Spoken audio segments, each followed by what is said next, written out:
After years of marriage, I discovered that my husband had been out of work and had spent all the money we had saved. When I confronted him, I could hardly believe what I found out. I, Lucy, had always believed that the foundation of our relationship was built on mutual trust, transparency, and a true partnership where dreams were realistically planned and security was envisioned through shared financial planning.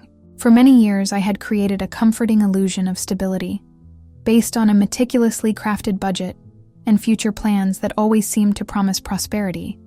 Until one afternoon that at first appeared to be just another ordinary day, I decided to review our finances and organize the receipts I had carefully kept. In doing so, I encountered anomalies and small discrepancies that, at first, could have been ignored. However, when I added up every irregularity, an alarming discrepancy emerged, revealing that the budget we had built together was seriously compromised. At first, shock and disbelief overwhelmed me. My heart pounded as I tried to find logical explanations for what appeared to be a massive hole in our savings.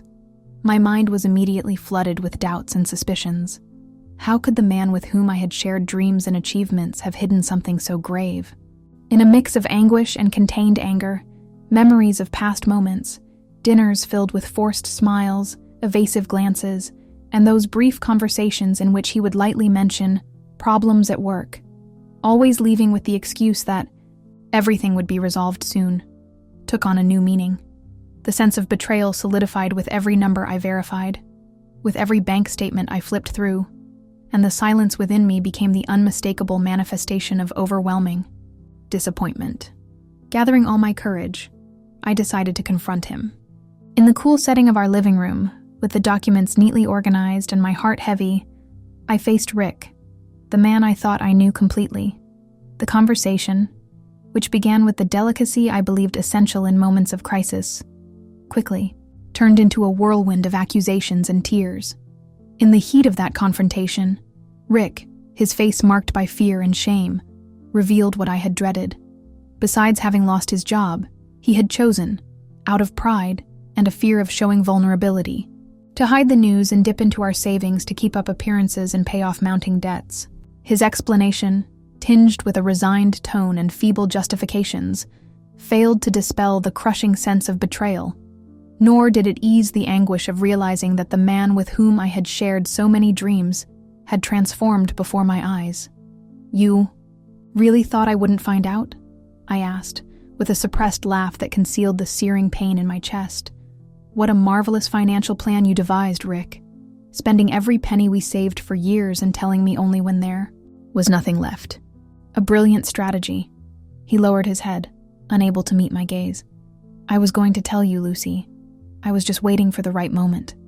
"The right moment?" I retorted, tasting bitterness. "Maybe when we're living under a bridge?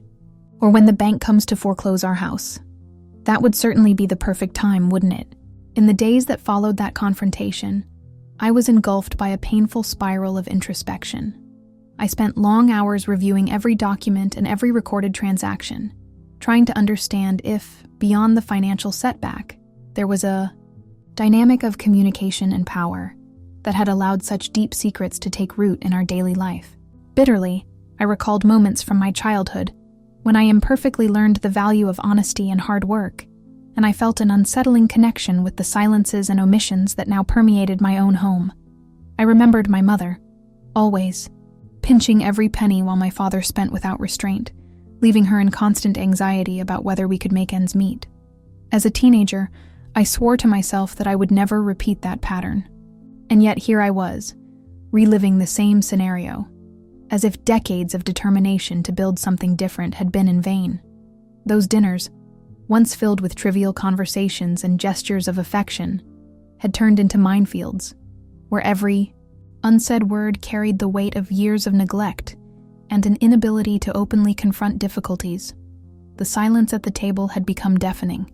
Rick could barely meet my gaze, while I maintained an impassive face, mentally tallying every remaining cent and the debts we would have to face. "Did you enjoy your meal?" I asked one evening, breaking the silence with a false cordiality.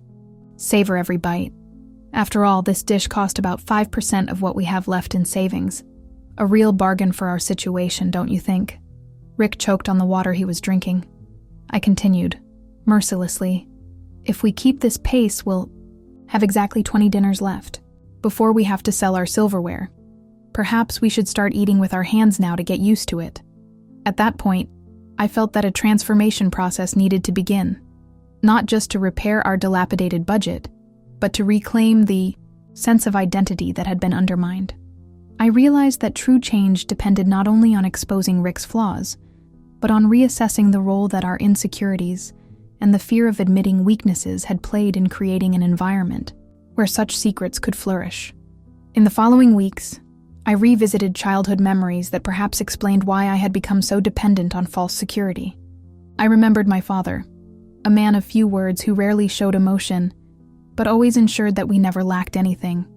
As an only child, I grew up believing that love was expressed through material provision, and that questioning the family finances was like breaking an unspoken code of trust among family members. My mother, who managed the money my father brought home, never dared to ask where the money came from or how it was earned. This dynamic, which I witnessed during my formative years, undoubtedly shaped my predisposition to blindly trust Rick. "You're just like your mother," Rick once told me in a tone meant as a compliment, while I was preparing an economical dinner during our first year of marriage. At the time, I took that observation as a compliment. Now, it echoed in my mind as an omen I had failed to interpret. One afternoon, while Rick was supposedly out looking for a job, I sat down with a cup of tea and a blank notebook. With cold detachment, I began to list all our assets, bills, debts, and possible sources of income. It was like waking up to a harsh reality, yet also catching a glimpse of my own strength. In that moment, I decided that I would no longer be the passive wife who trusted blindly in the breadwinner.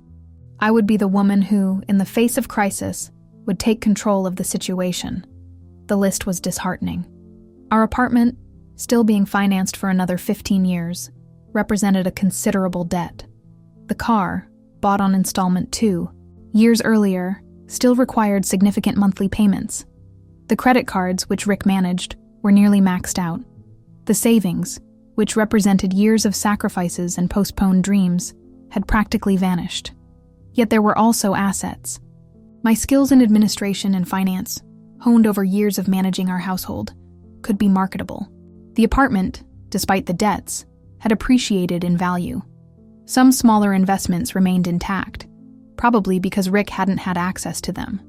At times, what seemed to be merely a market setback turned into a symbol of all the postponed conversations, of every ignored warning, and even of those moments when our romantic dinners were replaced by silent records of my nightly notes.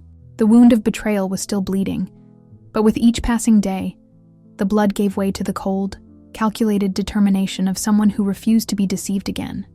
It was on Tuesdays and Thursdays, days I had once reserved to celebrate our union with special dinners, that I began to record, in a personal and secret diary, every step of this devastating discovery and the painful journey in search of my own worth. Every line written was a commitment to myself not to let betrayal and neglect erode who I was. Today, Rick came in excited, saying he had 2 job interviews lined up, I wrote on one page. He wanted me to celebrate with him, as if the mere possibility of getting a job would erase months of lies. I served a glass of wine and told him I was happy for him, all the while internally calculating how long it would take us to recover what we lost, if we ever could. At the same time, it seemed that every page I filled reaffirmed the importance of looking inward and consciously rebuilding my identity, far from the illusory safety standards our relationship had promoted. One sleepless night, I decided to resume old dreams I had abandoned in the name of our partnership.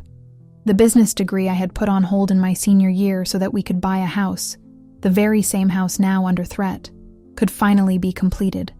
The better job offer I had once declined so as not to jeopardize Rick's career might still be a possibility. The next day, I made a phone call that would change the course of my life. Monica, my former boss, was surprised to hear from me after such a long time. I told her a concise, objective version of my situation, without dramatics or pleas for pity. The confidence in my voice impressed her so much that she offered me an interview for a position that would open up the following month. After hanging up, I felt a strange mix of fear and exhilaration. It was the first concrete step toward my independence. "I have a job interview next week," I announced to Rick during breakfast, with the same nonchalance one might use to comment on the weather. "Is fine." Face showed surprise, and for a moment, something I recognized as relief. "That's great, Lucy. Where?" "At Riviera Trading Co. Remember that place? The one I worked at before we got married, and you insisted your salary was enough for both of us." The silence that followed was more eloquent than any response. The moment I faced the truth, I realized that overcoming our crisis wasn't just about recovering what was lost financially, but about rediscovering the inner strength that had always resided within me. I understood that vulnerability, often hidden and feared, should be embraced as an essential part of being human, a fundamental step toward rebuilding relationships, and most importantly, reclaiming my personal autonomy. The FI interview was a success. Monica not only offered me the position, but she also proposed a salary above my expectations. On my way home, I stopped by a cafe and allowed myself a small celebration for that achievement. I ordered an espresso and a slice of pie that I would have normally considered an unnecessary luxury. As I savored each bite, I mentally calculated how long it would take to stabilize our finances with my new salary.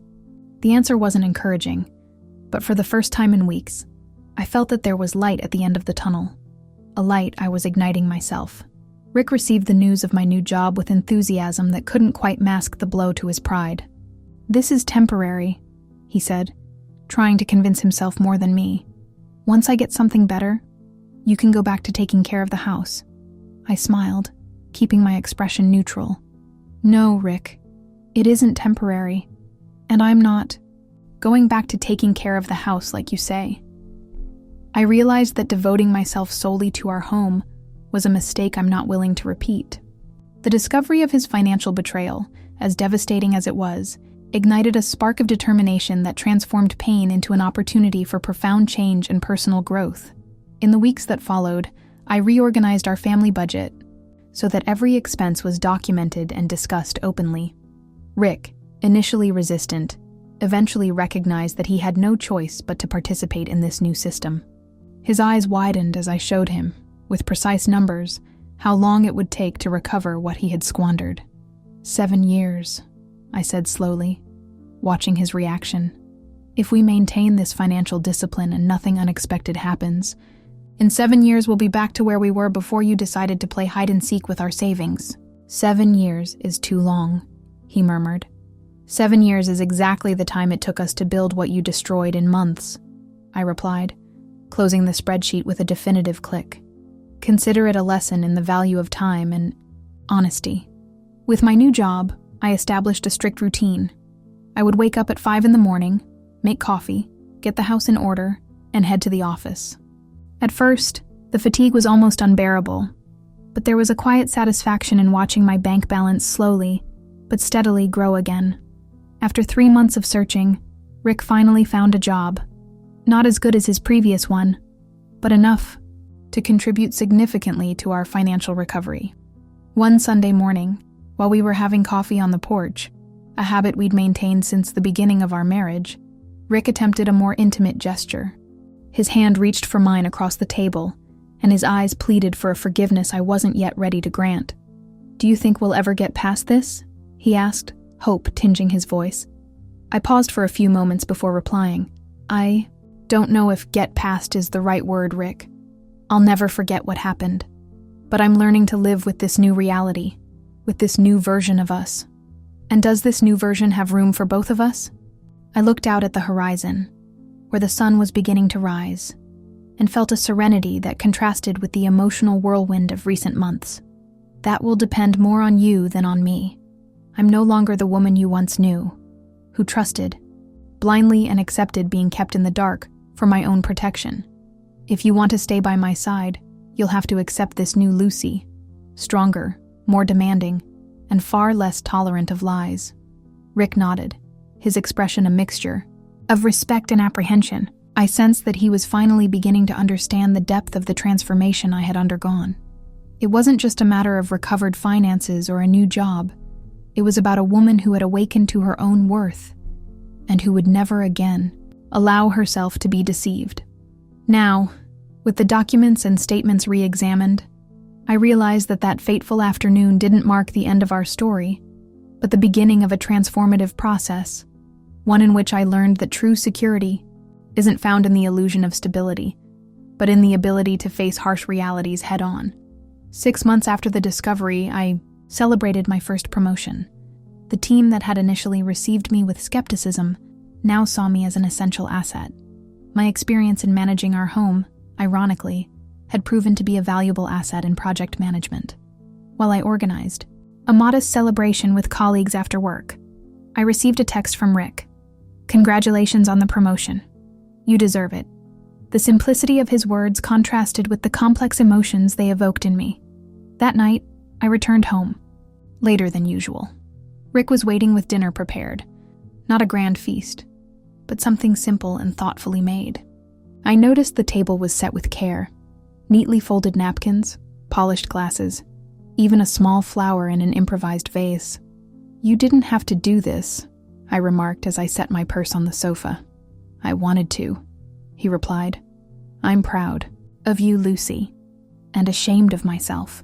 I sat down at the table, more out of politeness than a desire to share the moment. As we ate in a silence punctuated by trivial comments about our day, I realized there was still a long road ahead. The wound hadn't completely healed. It might never fully heal, but the bleeding had stopped. "How's your new project at work going?" Rick asked, genuinely interested.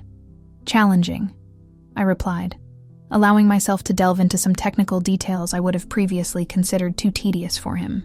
To my surprise, he asked pertinent questions, showing an interest I hadn't seen before. After dinner, when he poured a small glass of wine for each of us, I finally asked what he really wanted to know. "Why, Rick? Why didn't you trust me from the beginning?" He gripped his glass tightly, as if seeking support from it. "Fear," he finally admitted. "Fear of failing as a man, as a provider. Fear of seeing disappointment in your eyes. And that fear led me to make the worst mistake of my life." I nodded, offering no comfort despite knowing he desperately sought it. "The mistake wasn't losing your job, Rick. The mistake was breaking the trust we built over the years. That is the real loss we face." In the months that followed, we established a new dynamic. Financial decisions were made jointly, with complete transparency. I created a system of tracking every cent, discussing our expenses weekly. Rick, initially uncomfortable with this level of scrutiny, gradually began to appreciate the clarity it brought. There were no more assumptions or unspoken expectations. Everything was laid bare, for better or for worse. During one of these financial meetings, marking 1 year since the discovery that shook our marriage, Rick surprised me with a proposal. "I've been thinking about going back to school. There's a technical course that could improve my chances in the job market." I quickly reviewed our budget. "It's doable, as long as we make some cuts in our leisure expenses." "How much exactly does it cost?" He handed me a brochure, detailing all the information, including a detailed payment plan he had devised. In that moment, I recognized a genuine effort to adapt to our new reality. "Let's include that in next month's budget," I replied, feeling a tinge of pride in his initiative. It was on a Saturday morning, while I was sorting through documents in our makeshift home office, that I found an old box of photographs from the early days of our relationship. I lingered on one particular image, our very first apartment, tiny and simple, where everything we owned fit into a few multifunctional pieces of furniture. I remembered how happy we were with so little, how the plans we made seemed possible, regardless of the obstacles. That afternoon, I asked Rick to join me for a walk. With no set destination, we strolled side by side through the neighborhood, observing houses, gardens, and children playing. At one point, without any prearranged plan, I took his hand. He looked at me in surprise but said nothing. He simply squeezed my hand back with an almost reverent tenderness. "I've been thinking," I said, breaking the silence. "Maybe it's time we consider selling the house." Rick stopped, abruptly. "Sell the house? But after all our hard work, the house has become a symbol of what we lost, Rick. Every room reminds me of broken promises and shattered expectations. Perhaps a fresh start requires a new space, something we can build together from scratch, with the lessons we've learned. He pondered for a few moments before replying, "If that's what you want, we can start looking at options." "It's not about what I want," I corrected. "It's about what we need to rebuild not only our finances, but also our trust.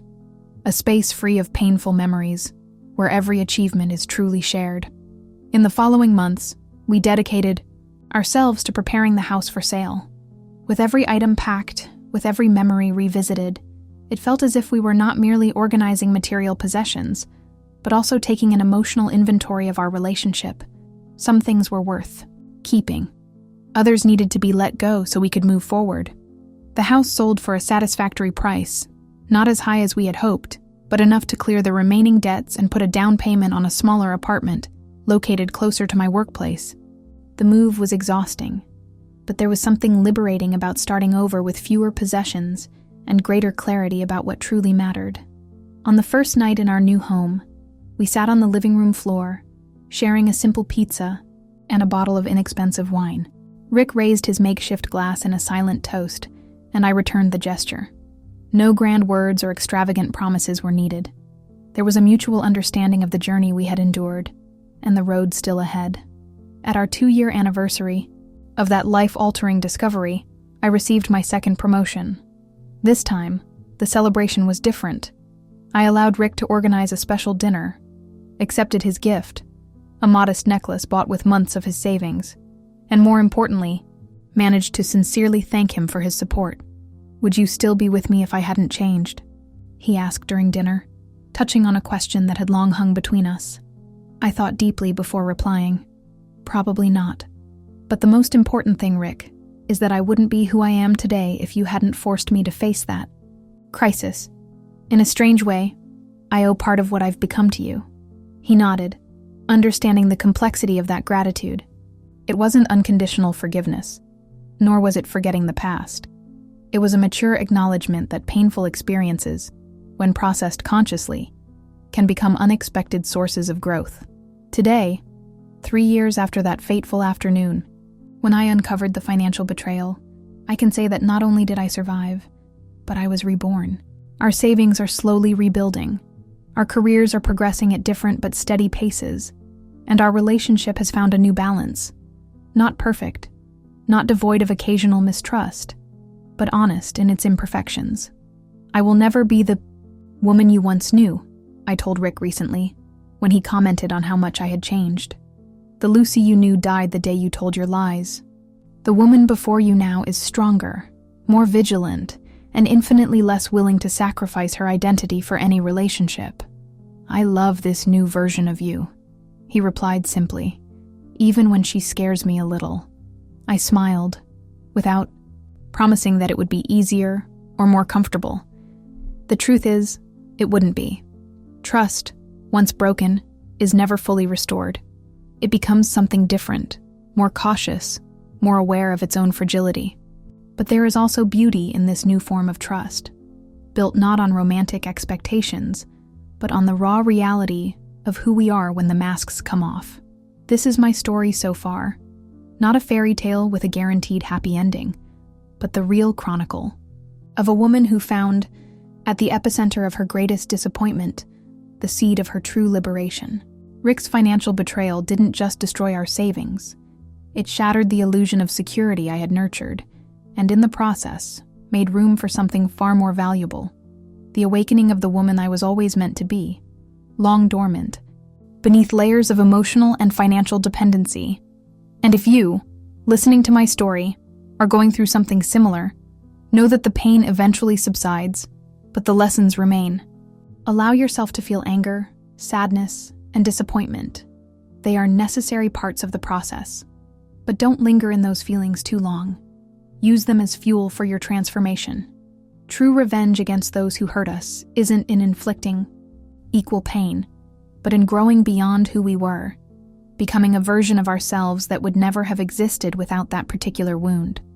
I, Lucy, am living proof that even the most devastating crises carry the potential for liberation.